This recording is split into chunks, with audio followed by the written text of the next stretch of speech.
ರಾಜೀನಾಮೆಗೆ ಒತ್ತಾಯಿಸಿ ಬಿಜೆಪಿ ಪ್ರತಿಭಟನೆಗಿಳಿದಿದ್ದು, ಆ ಒಂದು ಪ್ರತಿಭಟನೆಯಲ್ಲಿ ಶಾಸಕ ಯತ್ನಾಳ್ ಗೈರು ವಿಚಾರವಾಗಿ ಇವತ್ತಿನ ಪ್ರತಿಭಟನೆಗೆ ವಿಜಯೇಂದ್ರ ಗೈರಾಗಿದ್ದೇಕೆ ಎಂದು ಸ್ವಪಕ್ಷದ ನಾಯಕನ ವಿರುದ್ಧವೇ ಗುಡುಗಿದ್ದಾರೆ ಯತ್ನಾಳ್.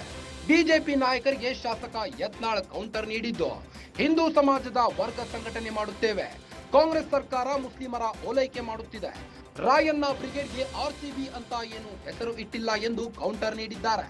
ರಾಯಣ್ಣ ಚೆನ್ನಮ್ಮ ಬ್ರಿಗೇಡ್ ನಾವು ಸೀಮಿತಗೊಳಿಸಿಲ್ಲ. ಬಿಜೆಪಿಯಲ್ಲಿ ಎಷ್ಟು ಬಣ ಇವೆ ಸಿದ್ದರಾಮಯ್ಯಗೆ ಬೇಕಾಗಿಲ್ಲ. ನಿಮ್ಮಲ್ಲಿ ಎಷ್ಟು ಬಣಗಳಿವೆ ಅಂತ ನೋಡಿಕೊಳ್ಳಿ ಎಂದು ನೇರವಾಗಿ ಕಾಂಗ್ರೆಸ್ ವಿರುದ್ಧವೂ ಯತ್ನಾಳ್ ಹೇಳಿಕೆ ನೀಡಿದ್ದಾರೆ. ನಿಮ್ಮಲ್ಲಿ ಎಷ್ಟು ಬಣಗಳಿವೆ ಅಂತ ನೋಡಿಕೊಳ್ಳಿ ಎಂದು ಗರಂ ಆದ ಯತ್ನಾಳ್ ಬೆಂಗಳೂರಿನಲ್ಲಿ ಈ ಒಂದು ಹೇಳಿಕೆ ನೀಡಿದ್ದಾರೆ.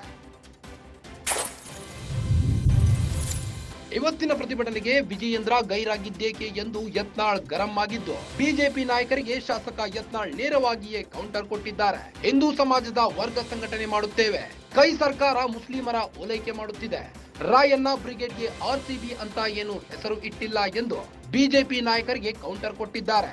ಇನ್ನು ಸಿದ್ದರಾಮಯ್ಯ ವಿರುದ್ಧ ಗುಡುಗಿದ ಯತ್ನಾಳ್, ಬಿಜೆಪಿಯಲ್ಲಿ ಎಷ್ಟು ಬಣ ಇವೆ ಸಿದ್ದರಾಮಯ್ಯಗೆ ಬೇಕಾಗಿಲ್ಲ, ನಿಮ್ಮಲ್ಲಿ ಎಷ್ಟು ಬಣಗಳಿವೆ ಅಂತ ನೋಡಿಕೊಳ್ಳಿ. ಬೆಂಗಳೂರಿನಲ್ಲಿ ಬಿಜೆಪಿ ಶಾಸಕ ಯತ್ನಾಳ್ ಫುಲ್ ಗರಂ ಆಗಿದ್ದಾರೆ. 28-40 ಅವ್ರಿಗೆ ಏನು ಬೇಕಾಗಿಲ್ಲ. ಕಾಂಗ್ರೆಸ್ನಲ್ಲಿ ಎಷ್ಟು ಮಂದಿ ಮುಖ್ಯಮಂತ್ರಿಗಳದ ಅಷ್ಟು ಬಣ ಅದ. ಕಾಂಗ್ರೆಸ್ ಸಿದ್ದರಾಮಯ್ಯ ಬಣ ಬೇರೆ, ಡಿ.ಕೆ.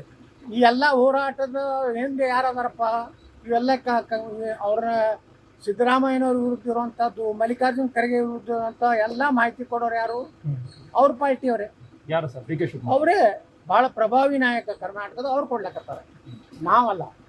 ನಮಗೆ ಅವ್ರ ಮಾಹಿತಿ ಸಿಗುವುದೇ ನಮ್ಮ ಪಕ್ಷದವ್ರು ಅವರಿಂದಲೇ. ಯಾಕಂದ್ರೆ ಅವ್ರ ಸಿದ್ದರಾಮಯ್ಯ ನಿಲ್ಲಿಸ್ಬೇಕಂತೇಳಿ ದೊಡ್ಡ ಷಡ್ಯಂತ್ರ ಕಾಂಗ್ರೆಸ್ನಲ್ಲಿ ನಡೆದಿದೆ. ಬಿಜೆಪಿಯಲ್ಲಿ ಏನೂ ಇಲ್ಲ. ಬಿಜೆಪಿ ನೈತಿಕ ಹೊಣೆ ಹೊತ್ತು ಇವತ್ತು ಏನು ಹೈಕೋರ್ಟ್ ತೀರ್ಪು ಕೊಟ್ಟಿದ್ದು ಅದ್ರ ಮೇಲೆ ಅದನ್ನ ಆದರ್ಶ ರಾಜೀನಾಮೆ ಕೊಡ್ಬೇಕು ಅನ್ನೋದೇ ಬಿಜೆಪಿ ಒಂದು ಈ ವಿಚಾರದಲ್ಲಿ ನಿಮ್ಮ ಪಕ್ಷದ ನಾಯಕರು ಸಮರ್ಪಕವಾಗಿ ಹೋರಾಟ ಮಾಡ್ತಿದ್ದಾರೆ ಅಂತ ಅನ್ಸುತ್ತೆ ಸರ್ ತಮಗೆ? ನಾವಿದು ಇನ್ನೂ ಕಾಲ ಪಕ್ವಾಗಿಲ್ಲ. ಪಕ್ವ ಆಯ್ತಂದ್ರೆ ಹೇಳ್ತಾರೆ. ಇನ್ನೊಂದು ವಾರ ಟೈಮ್ ಕೊಟ್ಟು ವಿಜಯದಶಮಿ ಮುಗಿಲಿ, ಇವರೆಲ್ಲ ನೋಡ್ತೀನಿ ಹೆಂಗ ಹೋರಾಟ ಮಾಡ್ತಾರ, ಯಾರು ಅಬ್ಸೆಂಟ್ ಉಳಿತಾರ, ಯಾರು ಪ್ರಾಮಾಣಿಕ ಹೋರಾಟ ಮಾಡ್ತಾರ, ಸಿದ್ದರಾಮಯ್ಯನವ್ರ ಬಗ್ಗೆ ಉಗ್ರವಾಗಿ ಯಾರು ಮಾತಾಡ್ತಾರೆ, ಎಲ್ಲಾನು ಕಾಲ ಬರ್ತೈತೆ ಅವ್ರು ಹೇಳ್ತಾರೆ. ಬ್ರಿಗೇಡ್ ಅಂತ ನಾವು ಹೆಸರಿಟ್ಟಿಲ್ಲ, RCB ಅಂತ ಹೆಸರಿಟ್ಟಿಲ್ಲ. ಎಲ್ಲ ಹಿಂದೂ ಸಮಾಜದ ಎಲ್ಲ ವರ್ಗ, ದಲಿತರು ಹಿಡಿದು ಎಲ್ಲ ವರ್ಗದ ಜನರ ಸಂಘಟನೆ ಮಾಡಬೇಕು. ಸಿದ್ದರಾಮಯ್ಯ ಸರ್ಕಾರ ಕೇವಲ ಮುಸ್ಲಿಂ ತುಷ್ಟೀಕರಣದಲ್ಲಿದೆ, ಹಿಂದೂಗಳಿಗೆ ಅನ್ಯಾಯ ಆಗ್ತಾ ಇದೆ, ಗಣೇಶನೇ ಅರೆಸ್ಟ್ ಮಾಡುವಷ್ಟು ಕೀಳುಮಟ್ಟಕ್ಕೆ ಹೋಗ್ತಾ ಇದ್ದಾರೆ. ಇದ್ರ ಎಲ್ಲದರ ವಿರುದ್ಧ ಇವತ್ತು ಹಿಂದುಳಿದ ಸಮುದಾಯದಲ್ಲಿ ಸಹಿತ ಸಿದ್ದರಾಮಯ್ಯನವರ ಇವತ್ತಿನ ನಡವಳಿಕೆ ಏನಿದೆ ಒಂದೂವರೆ ವರ್ಷದಿಂದ, ಅವ್ರು ಬರೀ ಮುಸ್ಲಿಮರ ಒಬ್ಬ ಹಿತೈಷಿ ಕೆಲಸ ಮಾಡ್ತಾ ಇದ್ದಾರೆ.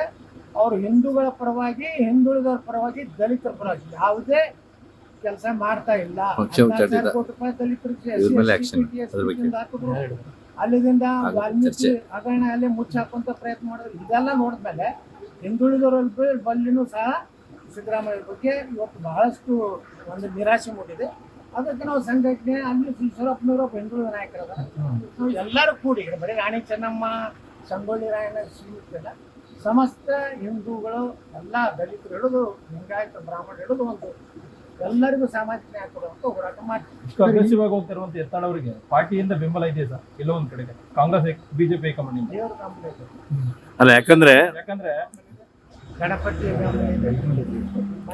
ವರಿಷ್ಠ ಬೆಂಬಲ, ದೇವ್ರ ಬೆಂಬಲಿದ್ರೆ ಎಲ್ಲರಿಗೂ. ಸರ್ ನಿಮ್ಮ ಸಭೆ ಬರುವಂತ ದಿನಗಳಲ್ಲಿ ರಾಜ್ಯಾಧ್ಯಕ್ಷ ಬದಲಾವಣೆಗೆ ನಾಂದಿ ಆಡೋದು ಸರ್? ಏನೋ ಗೊತ್ತಿಲ್ರಿ. ಈಗಂತೂ ಅದಕ್ಕೆ ನಮ್ಮ ಸಭೆ ಬಿಜೆಪಿ ಒಳಗಿನ ವಿಚಾರವನ್ನ ಅರವಿಂದ್ ಲಿಂಬಾವಳಿ ಹೇಳ್ತಾರೆ. ಕಾಂಗ್ರೆಸ್ ಬೈದಿದ್ದು ಹೇಳ್ರಿ, ನಾ ಬೈದಿದ್ದೆ.